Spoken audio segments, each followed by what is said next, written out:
Hello and welcome everybody. Today we'll discuss about anti-colonial tribal movements in India. We know that British colonialism has been a deep-rooted impact in the history of India and Indian people.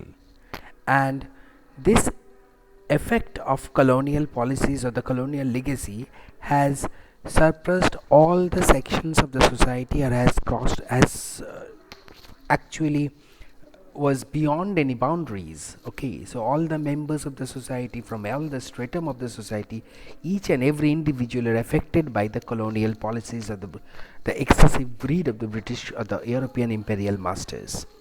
So what today we'll discuss about, we'll try and look at how the entire tribal communities in India were affected by the colonial policies. Primarily what I have done here is that I have actually divided this entire module into three sections. Okay, the first one is the socio-economic condition of the tribal communities during the colonial period. This is the first point, and the second one is the impact of the British colonial policies on the tribal people, and the final one is the forest policies that were undertaken by the colonial masters during this period. Okay, so these are the three basic main objectives. Now, if we look at the socio-economic profile of the tribal communities, what we'll find that the colonial India saw, or the rural India, it was mostly inhabited by the tribal communities. And these tribal communities, we all know that they lived in seclusion, that is in total isolation. Though they had to come in contact with the non-tribal communities because of because without, we know that without any communication between two different communities, livelihood is not possible. But even then, they maintained their own cultural identity. And we must remember that their main source of survival was land and forest.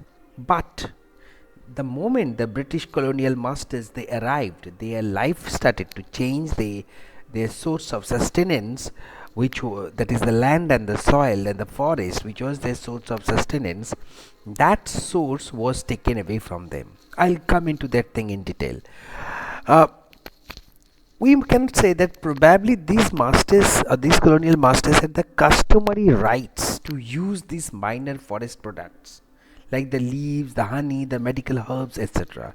And they also somewhat practiced weaving, basket making, fishing, and hunting. And each and every tribal communities had their respective chiefs and clan councils, which were called the panchayats, to look after them. It was not a legal rights given to these clan councils, but it was kind of a moral requirement. Why moral requirement? Because it was a moral requirement because the community had to be governed by someone, and these panchayats were given the duty, this moral duty, to govern them. So so we can see that it was a very close knitted community, well governed community, this tribal, and they were all uh, uh, living under one umbrella. Okay, now my second topic, or the second point of discussion, is the British colonial policies of the tribal community. Okay, now the British policies changed the tribal lives, and the absence of landlords made them corporeal ownership of the land. The British came and they created a class of zamindars, they called the landlords in the tribal areas. Brahmins and Rajputs were brought into Chotanagpur region to perform military and religious services. Tribals were reduced to clans and clan councils were erased, and instead contractors or thekedars were introduced. Now these two classes, the zamindars and the thekedars, were introduced land rent in the tribal areas. What was happening is the people who were living in their, say for example, if I have been living in my home for the past 30 years, and someday what happened, a new government comes and it introduces a new policy which says that I am living in that you are living in your home, and when you are living in your home, you have to pay certain amount of tax to the government. Okay, we all do that, right? We pay home tax, right? But eh, this system was not very well known to the tribal communities, right?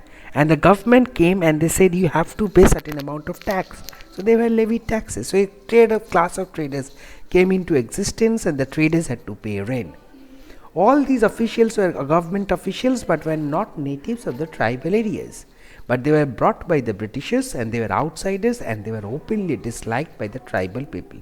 So this is how the tribal policies, the British adopted these certain tribal policies, and these officials collaborated with the British officials to exploit the native land. Next, we come to the important section of the forest policy undertaken by the Britishers. Okay, what are the forest policies?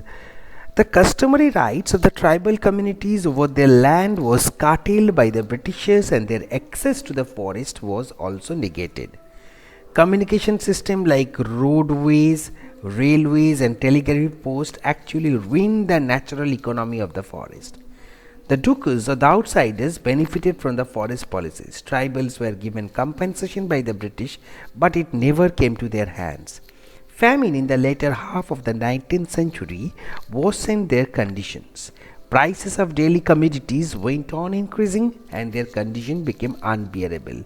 They were alienated from their own land, which was the source of their livelihood. Okay, which was the source of their livelihood, as well as the spiritual source by which they are connected with their ancestors. So we can see that the tribals, they were disconnected from their land and their spiritual source. So their entire system of living was disrupted by the British colonial policy, and this disruption can be said to be the root cause behind one of the root causes behind this tribal uprising against the colonial masters. Okay, thank you.